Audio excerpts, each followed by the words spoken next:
G'day, this video profiles the border track between Firebreak Track and the Red Bluff campground turnoff.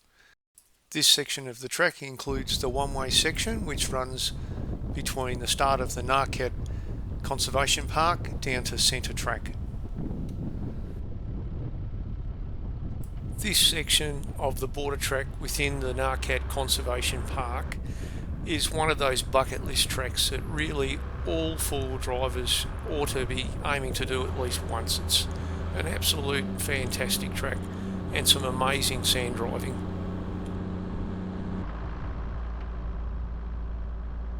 Here we are entering the Ngarkat Conservation Park, and we're just starting the one-way section. So this section of the border track is characterised by really super soft sand, which is heavily rutted in some areas. Lots and lots of sand dunes to climb up and down on. And it can be really challenging depending on the conditions at the time of year. You can see here there's some huge wombat holes on the downhill side of one of the sand dunes. No idea how they happened, but they were there. But in most areas there's some pretty decent rutting through the track just from where the sand's been dug out. The absolute key to driving this track is to lower your tyre pressures.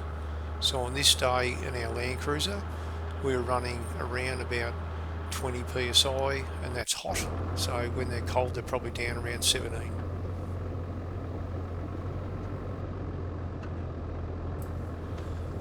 The track can get really bouncy where the sand has been kicked out, and you kind of get this ladder effect, particularly as you're climbing up sand dunes.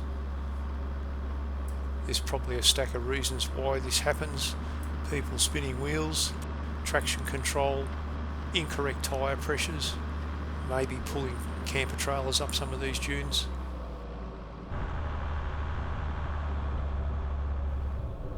So the track itself takes you through some absolute awesome patches of Mallee and heathlands. There's the border fence right there, designed to keep the animals out, but there's plenty of holes, so I'm sure they move him in and out. It's really difficult to belt through this part of the track, in fact the whole track, just because it's so bouncy. So you need to be really careful as you're going along. You need to keep a really good eye on the track to hit the brakes before you hit those dips. Otherwise you can get wheels in air and all sorts of stuff. Here we are at Hensley's Trig, which has a lookout. This is an awesome place to have a bit of a break and a cuppa, and to climb up onto the platform and take some photos. So there's some of our crew in the day we went through, and the views down the border track in either direction are superb. So here we are heading south again, still in the one-way section, and it's just basically hitting each dune and then going down between the dunes and then back up again. Thought I'd put some telemetry on some of the dunes just to get a bit of an idea about how steep they are. Actually, the slopes are really moderate. They're not that difficult. You can see they barely ever go more than 9 degrees.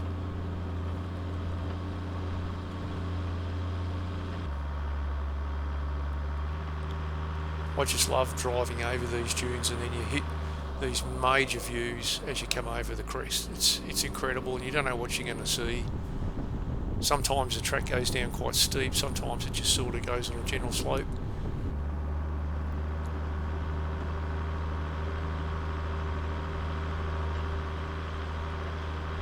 You can see there the track is heavily rutted.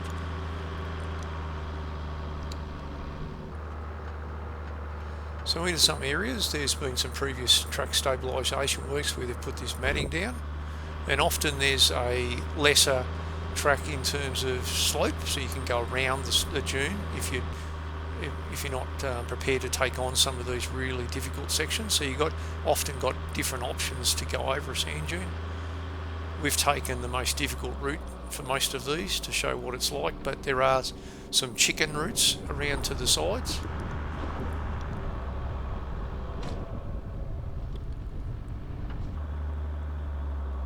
So there's some really good sand dunes about midway down the one-way section.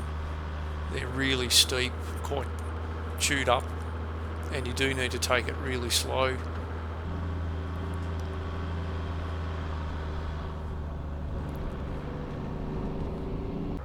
We've been through here when the sand's been uber dry, and it can be incredibly difficult to get up these dunes, and so in those conditions you probably even need to really lower your tyres quite low, probably down, you know, around 12 to 15 psi. So here's another spot where you can pick your adventure. So the easier track is to the right, but there were numerous tracks over the sand dune.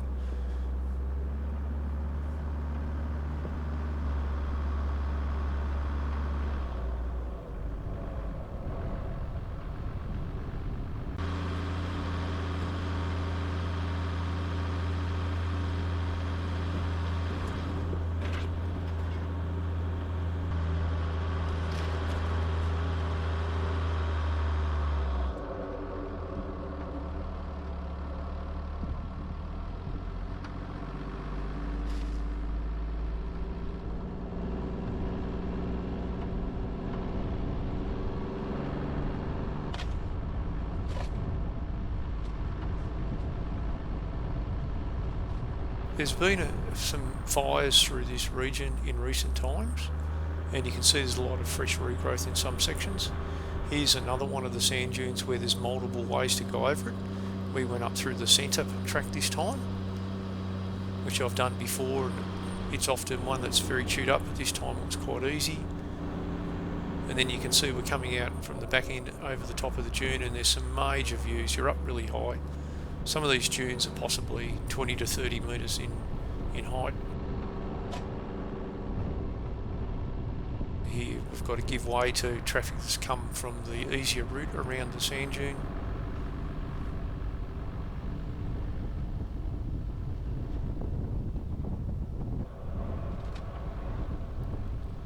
This is the end of the one-way section at centre track. And now we get into the section where you have to be aware of traffic coming at you from the other direction. I must admit we've been in here quite a bit, and we haven't ever really encountered much traffic coming from the south. So on a lot of the sand dunes in this section there are two tracks. You obviously have to keep to the left hand side to avoid collisions.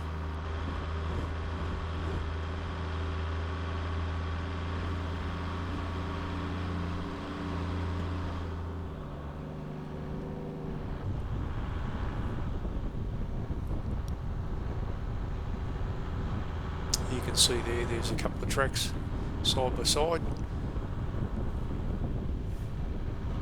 So the track flattens out a fair bit. The dunes perhaps are not so high as you go further south. It sort of peters out a little bit. Still a couple of decent dunes to get over. Some sections you can see the sand changes colour as well, and goes here it was particularly dry and soft.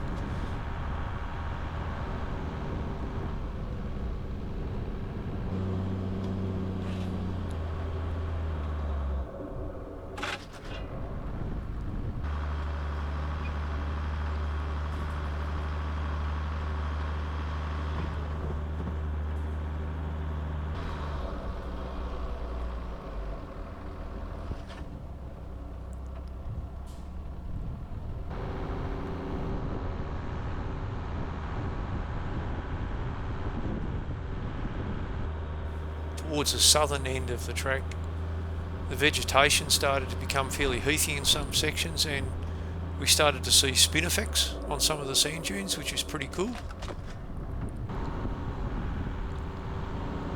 This area has been smashed by fires in the last few years, so a lot of this is regrowth.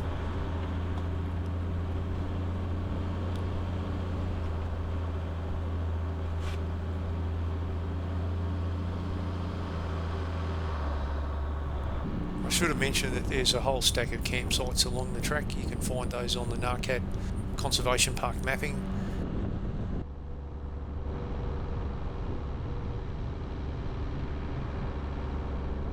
here's the shore track intersection, so we're getting almost to the bottom of our section now, and the track gets really enclosed, so this is where there's 100% chance of getting a fair bit of pinstriping if you push on down through here. Some of that veg has really started to grow into the track, and you'll see that in a few moments.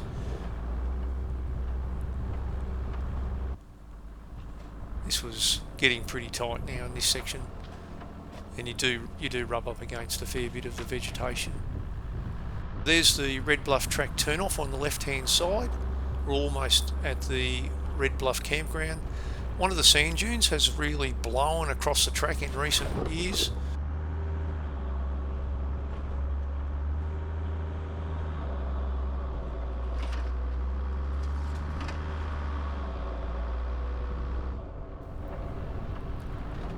And here's the turn off to the Red Bluff campground. Okay, that's the end of this section of the track. Hope you enjoyed it. The track takes about 4 to 5 hours to complete, and I would rate it as a medium to difficult track.